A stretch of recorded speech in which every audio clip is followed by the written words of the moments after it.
Okay, so today for lunch, as we work on the camper, I'm making my famous bacon, onion, double cheese hot dogs. Start with your artesian soft bread, then you're going to back that up with some pepper jack, right? That gives it the flavor. And then you want to use a strip of American as a chaser to the pepper jack, helps it go down smooth. And then just like any ballpark hot dog, you're going to have your mustard and your ketchup. You always cook your meats in butter. Don't let anybody else tell you any different. And then this right here, don't even think about forgetting the bacon, okay? This might have been the manna from heaven.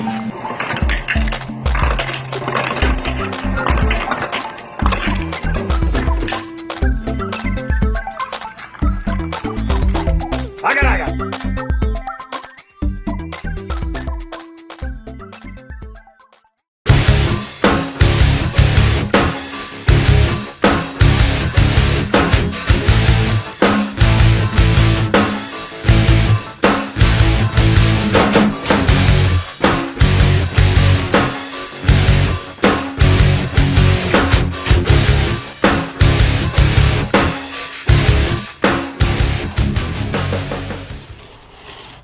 So we're just testing out this little tiny $40 foldable picnic table for the camper. Hopefully it'll fit in one of the storage compartments we put on the tongue. It's really cheap, you know, aluminum and plastic. I'm 200 and something pounds, and if I sit down, I can feel it moving underneath me, but if I stay put, I think it's going to be good. You know, it's tiny, it folds into just this space here. These parts come together and it's all just this size right here, so I think it'll work for our little camping trips. Huh, buddy? Yeah. Good morning, everybody. It is April 7th on a Saturday morning, and I haven't got to work on the camper since I think it was March 11th, the rain delay. And we got a little bit done. You guys saw that. And then I did tinker in here one weeknight, where I kind of sounded out the electrical a little bit. I was experimenting with that cool thing my wife got me from Costco.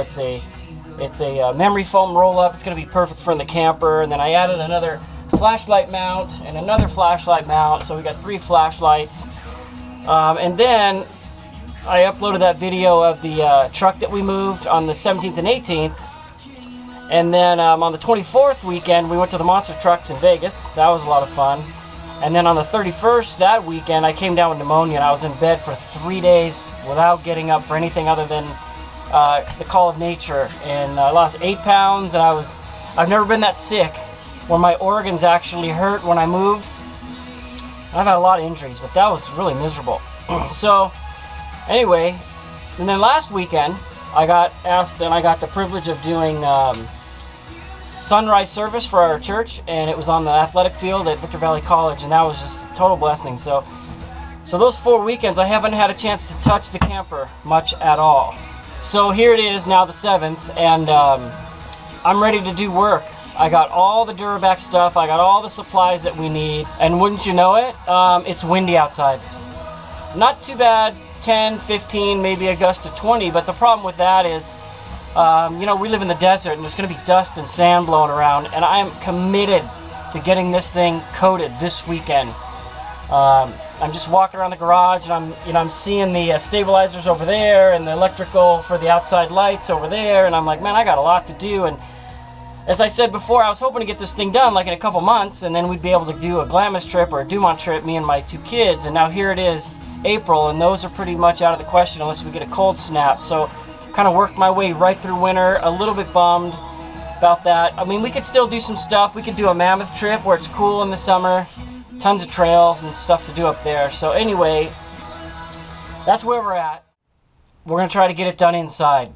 I'm going to leave the garage door open, going to kind of keep an eye on the dust and stuff, and I'm going to give it a shot.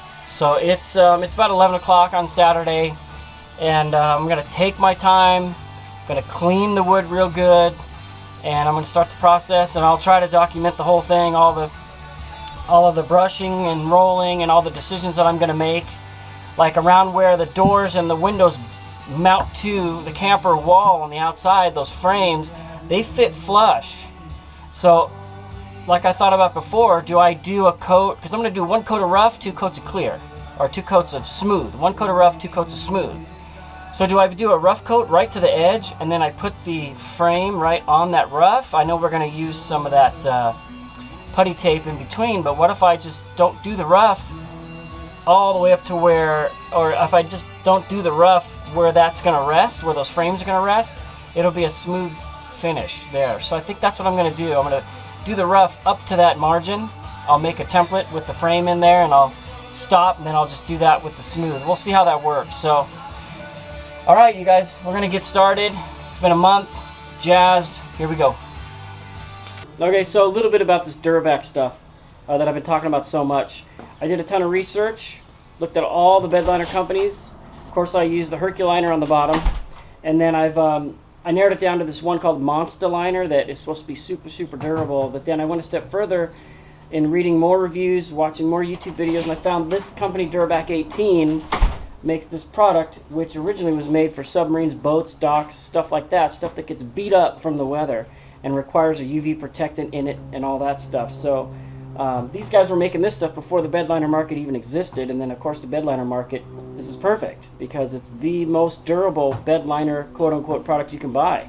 The camper is going to be stored indoors, so it's only going to see daylight when I use it, even though this is meant to last in direct sunlight for a long time. If it turns out to be a big fail in a couple years and it's cracking, peeling, bubbling, leaking, whatever, I'll just do something else. I'll do aluminum or something, but we're going to give it a try. See how it goes. All right, okay, so that was an experience. It's about 4 o'clock, and I'm just going to show you what I got done here. I want to show you how thick this is. I'll come back to this in a minute. So, they told me 1 can of the texture would cover this whole thing, and I could follow it up with 2 cans of smooth. I don't think so. First of all, when it went on here, it was so thin you could barely see it. So I did 2 coats. I did the thin coat, and I came back an hour later and I did a second coat because I just had no confidence in how thin that was. Now you could still see some of the plywood through here, but it's on nice and thick. Let's look at the other side here. So I'm out of the thick stuff already, or I'm out of the textured stuff. See, it is a mess to work with. This stuff just flies out. I go really slow with the roller, but it just comes dripping out of the roller like a bad night at Chipotle. So again, I did 1 coat, went back. It was so thin, I did a second coat. And so I'm going to go 2 with the rough, and then whatever I feel like doing with the smooth, maybe 2 more. But I just want to make sure that it's going to be solid. Now, it looks pretty good to me for just the 2 coats. Got everything masked off there. But you can see how the stuff was just... And I'm going slow. Like I said, I'm going slow with the roller and being very careful. And it's just dripping out of the middle of the roller. And then, you know, they sent me those 3.5 gallons with only 2 of their proprietary rollers, which you can't find anywhere at Lowe's or Home Depot. And this roller started coming apart, you know. So I was a little bummed about that. They should probably send you 2 rollers per gallon. So I should have got 6 of these things. That part, not this part. And then I experimented with a deep texture like a stucco roller, and that thing didn't do any good. So I went back to this. That one tore apart, and then I used up the other one. Anyway, I struggled to be impressed with it at first. As hard as it was to work with, as thin as it went on, it seemed very watery, as you saw in that little stir clip. And then as you work with it, it gets really thick. So then what happens is you start having... This area is nice and thinly coated with texture, and then this gets thicker, and then the very end you get these big globs. So I actually went back and I redid areas with the thicker stuff as it dried in the bucket that I'm working out of, or the tray, to try to get an even kind of texture with it. And then of course with the thin, it's going to turn this stuff into a less sharper looking surface, and then it might all blend together. And I'll continue to fill in these little holes that were posing to be a little bit of a problem. So I'm out of the textured stuff, like I said. I got to stop for the day. Don't know what else to say, but so I got 2 sides done, got the bottom done, and I got 1 coat on the top here and top here done. Now the good news is I did a trial run on a piece of plywood that was actually part of the door cutout. And you can see how thin. This is 1 coat, and I sat here, you know, when it was very thin before it began to dry. But this was this morning, and this stuff is as hard as nails. It really is. This is very, very hard, very, very strong. So I know once this is all coated and all dried together, it's going to be super, super tough. So that the final product I think I'm going to be okay with, but very surprised at how hard it was to use, how inconsistent it was on the rollers.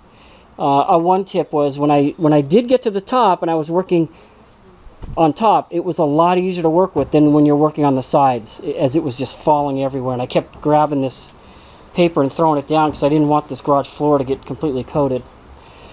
Anyway, that's as far as we got. So I'm going to have to put the tire back on, roll it in here. I'm going to go order 3 more gallons of the thick. So it's going to end up costing me more than the people on the website on their support chat told me, which I don't really care. I just want it right, you know. So next one, that's it for the day. You ready to go in and play some video games? The digital reason why I did start on this side, and I started on the back first actually, is because I knew there'd be a pretty steep learning curve, and the back is going to end up getting covered by diamond plate anyway. So that way, by the time I get to the front and the other side, which will be the 2 most visible, because that's where you go and come from the camper, and of course people are looking at it over there, but I'd have my technique dialed, and then it would have the best finished look. So, good afternoon, everybody. It's Sunday. It's about 5 o'clock. Took a good nap this afternoon and got started a little late. And I don't know if you could tell in yesterday's video, a little discouraged at first. Kind of worked my way through it, got my technique down, and since I ran out of the textured, I went ahead and started using the smooth over the 2 coats of textured that I did on 2 sides, just to get ahead of the game. And I'll show you how it's going. So you can see it's starting to come along really good. This is 2 coats of textured, 1 coat of smooth, and got the bumper taped off there. But I think now that I've kind of figured out what I'm doing, it's coming together. I kind of wish I would have, you know, hit those bumps and dips with some filler or something. But you know what? It's a tent on wheels, right? Yeah. We just want to keep the water out. We're not really trying to win any prizes. This side is also now 2 coats of the textured, 1 coat of the smooth. And it's just starting to hide the knot holes and everything. I think the last coat of smooth will finish it off nicely. And then we'll come back and trim out the bottom with some diamond plate, put the windows and doors in. Anyway, that's where we're at. This process was supposed to be easier. It's supposed to give me a little more control than doing aluminum or fiberglass.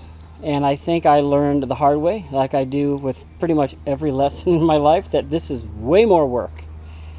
But we're going to push through. We're going to get it done. Not today. We're going to get 2 sides done today. And possibly the roof coated in the textured. I got 1 coat of texture up here done, and I have still, I found out that this is textured. I have a quart left. I think I can get that top going. So just I use up everything I have. I already ordered the rest of what I need to finish. So, but sometimes it's not here for over a week, so I'm hoping to get it by Friday at work, so I can bring it home and get this thing finished next weekend in terms of the exterior. So a couple people asked me how I prepped this, and I did exactly what the Duraback people said.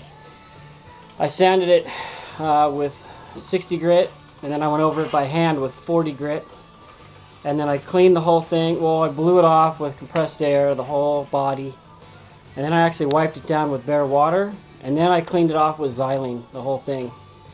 And that's what they suggested to do, so that's what I did. Long process, like I said before. So we're taking a little bit of a Diet Coke break right now, because it's actually hot outside today, 80 degrees. I kind of miss working in those winter months. I'm just eating lunch. Alright, so it's 7 o'clock Sunday night, and I pretty much got 2 sides, the driver's side all the way done. We're gonna call it for the weekend. Pretty much got half of it done. Gonna wait on the rest of the product. I think overall I'm gonna be happy with it. Wishing I'd done a little more of the body finishing, but like I said, it's a tent on wheels, and it took all winter to build the thing, and we're not even done yet. So hopefully next weekend, if the stuff arrives within time. Last time it took exactly 7 days, but I ordered it today. I know that means it won't go out till tomorrow. So if it gets here in time, we'll do more next weekend. I have other things to do next weekend anyway, so we'll do more updates next weekend and try to get back at this thing and get it done. And we'll take you on our first camping trip. So just sitting here enjoying the sunset. Good night, everybody.